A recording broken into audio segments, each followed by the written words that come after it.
নিজের জীবনের কাহিনী এত সুন্দরভাবে বর্ণনা করেছেন শ্রীমা, যেন মনে হয় অতীতের পরিবেশের সঙ্গে আমরাও এক হয়ে যাই। ছোটবেলার কাহিনী বলছেন শ্রীমা। একবার জয়রাম বাটিতে কি দুর্ভিক্ষই লাগলো। কত লোক যে খেতে না পেয়ে আমাদের বাড়ি আসতো। আমাদের আগের বছরের ধান মড়াই বাঁধা ছিল।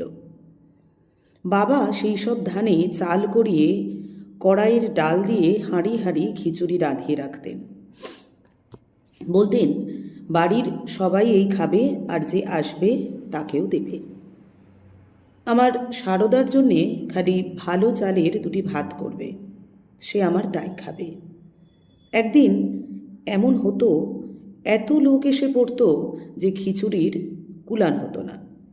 তখনই আবার চড়ানো হতো, আর সেই গরম গরম খিচুড়ি সব যে ঢেলে দিত শিগগির জুড়োবে বলে আমি দুহাতে বাতাস করতুম। আহা, খিদের জ্বালায় সকলে খাবার জন্যে বসে আছে। একদিন একটি মেয়ে লোক এসেছে, মাথায় রুখো চুল, চোখ উন্মাদের মতো।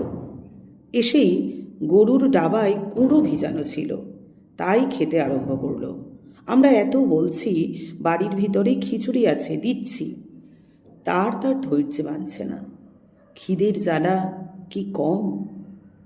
দেহ ধরলেই খিদে তেষ্টা সব আছে। একবার বাড়িতে অসুখের সময় একদিন মাঝরাতে আমার খুব খিদে পেল। সরলা টরলা সব ঘুমিয়েছে।